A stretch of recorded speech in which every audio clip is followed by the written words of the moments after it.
வணக்கம், இது கிஷோர் டிவி. நான் கிஷோர்.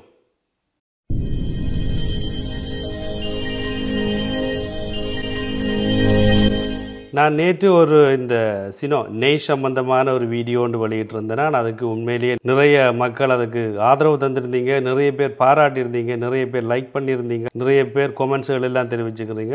உண்மையிலேயே உங்களுடைய ஆதரவுக்கு நன்றி. நானும் என்னால் முடிஞ்ச வரை உங்களுக்கு இது மாதிரியான முக்கியமான தகவல்களை கண்டிப்பாக நான் தந்தோன்றிருப்பேன். அதே நேரம் உங்களுடைய ஆதரவும் எனக்கு முக்கியம். அதாவது இன்றைக்கு புதன்கிழமை 10ஆம் தேதி தை மாதம் 2024ஆம் ஆண்டு.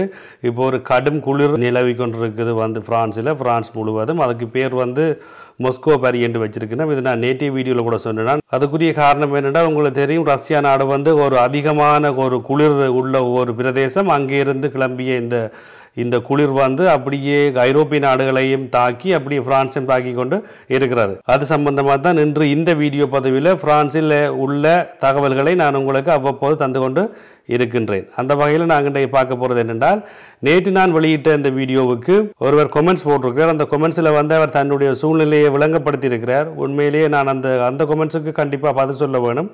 இப்போ நீங்கள் அந்த கொமெண்ட்ஸை பாருங்க. சரி, இப்போ நீங்கள் இதில் அந்த கொமெண்ட்ஸுன்ற ஃபோட்டோ நான் போட்டிருக்கேன் உங்களுக்கு. இதில் பாருங்க, @user-pd60b9 ஏதோ, அதாவது அதை விட்டு பேர் போட இல்லை. ஆனால் எப்படியானாக்கள் உங்களுடைய பேரோட நீங்கள் போட்டிங்கன்னா ஒரு சாதாரண பேர் எனக்கு கொஞ்சம் பேர் வாசிக்க ஈஸியாக இருக்கும். கிட்டத்தட்ட ஒரு 9 மணி நேரத்துக்கு முதல்ல போட்டிருக்கிறேன் என்னுடைய அந்த முதல் வீடியோவுக்கு. இவர் ஒரு ஆனா பெண்ணாண்டு எனக்கு தெரியல. அப்போ அந்த வகையில் அவரண்டே நான் உங்களுக்கு சொல்கிறேன். அப்போ இந்த மெசேஜில் இவர் என்ன சொல்லியிருக்கேன்னு பார்ப்போம். அண்ணா, நான் காவில் வசிக்கிறேன், 40 மெட்கரை, அதாவது காவன்றது ஒரு அண்டர் கிரவுண்ட் வீட்டினுடைய கீழ்ப்பகுதி, நில கீழ்ப்பகுதிக்குள்ளே வசிக்கிறேன். 2 குழந்தைகளுடன் வசிக்கிறேன். ஜன்னல் உள்ளது.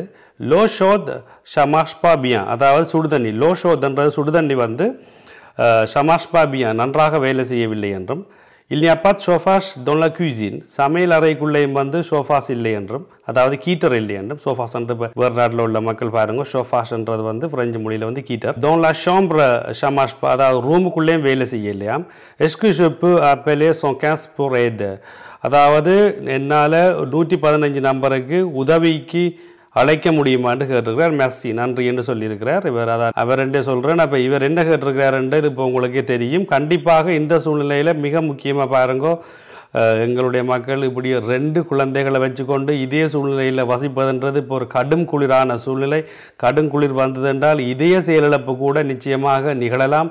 எனவே நான் அவருக்கு ஒரு 4 மணி நேரத்துக்கு முதலே கொமெண்ட்ஸூடாக பதிலை போட்டுட்டேன். நீங்கள் உடனடியாக சோங்கேஸை தொடர்பு கொள்ளுங்க. உங்களுக்கு சூடான சாப்பாடும் சூடான தங்குமிடமும் வழங்குவார்கள். அது ஏற்கனவே ப்ரிஃபெக்சூரலால் எல்லா மாவட்டத்திலும் செய்யப்பட்டுள்ளது. எக்காரணம் கொண்டு நீங்கள் தயங்க வேண்டாம், உடனடியாக தொடர்பு கொள்ளுங்கோ. நீங்கள் பிரெஞ்சு மொழியில் போட்டிருக்கிற முறையில் உங்களால் பிரெஞ்சு பேச முடியும் என்று நான் நம்புகிறேன். எனவே அல்லது ஆங்கிலம் கூட இந்த சேவையில் உள்ளவர்கள் பேசுவார்கள். ஏனென்றால் இது எல்லா மக்களுக்கும் உரியது. உடனடியாக தொடர்பு கொள்ளுங்க. நீங்கள் இதே சூழலில் வச்சிருந்து பிள்ளைகளுக்கு ஏதும் நோயோ அல்லது திடீர் நோய்களோ, அதாவது குளிர் காரணமாக ஏற்பட்டால் அதற்கான 100% பொறுப்பாளி நீங்களே தான். ஆகவே இறுதியாக இதே சூழலில் இந்த கடும் குளிரில் நீங்கள் இருக்க வேண்டாம். நான் சொன்னதை செய்யுங்கள். இதே போல நீங்களும் மக்கள் யாராவது இதே சூழல்களில் இருந்தால் பொறுக்கலாம் என்று இருக்காதீர்கள். நான் முதல்ல சொன்ன மாதிரி இதே செயலிழப்பு கூட அது காவன்றது கீழுக்குள்ள வெயில் காலத்திலேயே சும்மா கடுமையாக குளிரும். இல்லை அண்டர் கிரவுண்ட், அதாவது காவுக்குள்ளே போனீங்கன்னா வெயில் காலத்திலேயே குளிரும். அந்த சூழலில் இப்படி -10 பாக 15 பாக போகின்ற இந்த சூழலில் இன்னும் காவுக்குள்ளே இருந்தீர்களே ஆனால் அது சொல்லவே முடியாது. உடனடியாக பிறகு உங்களில் தான், அதாவது நாளைக்கு இது பிரச்சனை வந்தால் அம்மாவோ அப்பாவோ எனக்கு தெரியவில்லை, அதுக்கு நீங்கள் தான் முழு பொறுப்பாளி. பிள்ளைகள் குளிரால் பாதிக்கப்பட்ட இந்த பிரச்சனை வந்தால் நீங்களே அதற்கு முழு பொறுப்பாளி என்பதையும் மறக்க வேண்டாம். அதே நேரத்தில் நான் என்னுடைய நேட்டிவ் வீடியோவில் கூட சொன்னது மாதிரி அந்த வீடியோவை பார்க்காத ஆட்கள் இந்த வீடியோன்ற இறுதியில் அது வரும், நீங்கள் அதை பாருங்கோ. வெள்ளைக்காரர்கள் பார்த்தீங்களே ஆனால் குளிர் நேரங்களில் கூட என்ன செய்வார்கள், ரன்னிங் ஷார்ட்ஸ் போட்டுக்கொண்டு எக்ஸசைஸ் செய்து கொண்டோ அல்லது ஓடிக்கொண்டிருப்பார். அப்போ ஒரு சிறிய ஷார்ட்ஸோட அவர்களால் ஒரு உடற்பயிற்சி செய்யவோ ஓடவோ முடியும். காரணம் என்னென்று சொன்னால் அவர்கள் அந்த சூழலுக்கு ஏற்ற மாதிரி, அந்த நாட்டுக்கு ஏற்ற மாதிரி அந்த நாட்டு மக்கள் வாழுகிறார்கள். அப்போ நாங்களும் ஒரு கொஞ்சம் என்றாலும் அதுக்கேற்ற மாதிரி சாப்பாடுகள் உடைகளை மாற்றி அதுக்கேற்ற மாதிரி வாழ்ந்தமையானால் இந்த குளிர்கள் எங்களை தாக்காது என்பதும் நிதர்சனமான உண்மை. அதே போல நிறைய பேர் வயோதிபர்கள் இருக்கிறீர்கள், இவர்களும் இந்த குளிர்னால் அதிகம் பாதிக்கப்படலாம் என்று அரசாங்க தரப்பில் தெரிவிக்கப்பட்டுள்ளது. எனவே நீங்கள் உறவினர்கள், சொந்தக்காரர்கள், பிள்ளைகள் இவர்களை கொஞ்சம் கவனமாக பார்த்துக்கொள்ளுங்க. இந்த சூழலில் இவர்களுக்கு இது வருத்தம் வந்தால் அது மிகவும் ஒரு ஆபத்தான சூழலில் போய் முடியும். எனவே நீங்கள் அவர்களை கவனமாக பார்க்க வேண்டியது உங்களுடைய பொறுப்பு. காரணம் என்னவென்றால் கடந்த 6 வருடங்களுக்கு பிறகு இதே மாதிரியான ஒரு கடும் குளிர் இங்கு நிலவுகிறது, அது உங்களுக்கு தெரியும். ஆகவே அதையும் திரும்ப ஞாபகப்படுத்திக் கொள்ளுகிறேன். அடுத்ததாக நிறைய பேர் நான் அந்த சப்பாத்துகள், ஜக்கெட்டுகள், கை கிளவுஸுகள் இதெல்லாம் மலிவான விலையிலையும் தரமாகவும் வாங்கலாம் என்று நேற்றைய வீடியோவில் டெக்கத்லோனுக்கு போக சொல்லி நான் சொல்லியிருந்தேன். அதில் நிறைய பேர் நீங்கள் அந்த கடையின் அட்ரஸ் கேட்டுருக்கிறீங்க. அந்த கடையின் பெயரை இப்போ நான் உங்களுக்கு தரணும், இப்போ நீங்கள் இதில் பார்க்கலாம். ஏனென்றால் அந்த கடையின் விலாசத்தை நான் உங்களுக்கு தர முடியாது. அது பல 100 கிளைகளை கொண்ட ஒரு கடை உண்டு. அது உலக நாட்டில் எல்லா இடத்துலையும் இருக்கிறது. இங்கேயும் எக்கச்சக்கமான கடைகள் இருக்கிறது. அப்போ நீங்கள் பிரான்ஸில் எங்கெங்கெல்லாம் வசிக்கிறீங்கள், எங்கெங்கே இருந்து இந்த வீடியோ பார்க்குறீங்கன்னு எனக்கு தெரியாது. ஆகவே அந்த கடையின் பெயரை நான் இப்போ உங்களுக்கு இதில் இப்போ நீங்கள் பார்க்கலாம். இதை நீங்கள் இன்டர்நெட்டில் தேடி உங்களுக்கு அருகாமையில் எந்த கடை இருக்குது என்று இன்டர்நெட்டில் காட்டும், அங்கே சென்று உடனடியாக வாங்கி கொள்ளுங்கள். இந்த வீடியோவை முதலாவதாக பார்க்குறார்கள். அப்போ நீங்கள் யோசிக்கலாம், என்ன இவர் கடை சொல்கிறார், பொருட்களை வாங்க சொல்கிறார் என்று. நேற்று விட்ட வீடியோவில் என்ன பொருள் வாங்கணும் ஏதென்று சொல்லி தெளிவாக படங்களோட கூட நான் சொல்லியிருக்கிறேன். ஆகவே இந்த வீடியோன்ற இறுதியில் நேற்றையான வீடியோ வேறு, நீங்கள் அதை பார்த்தீங்களேனால் இந்த கடைக்கு ஏன் போகணும், என்ன செய்யணும்னு நான் தெளிவாக சொல்லிக்கிறேன். ரெண்டையும் பார்த்தீங்களேனால் உங்களுக்கு தெளிவாக புரியும்.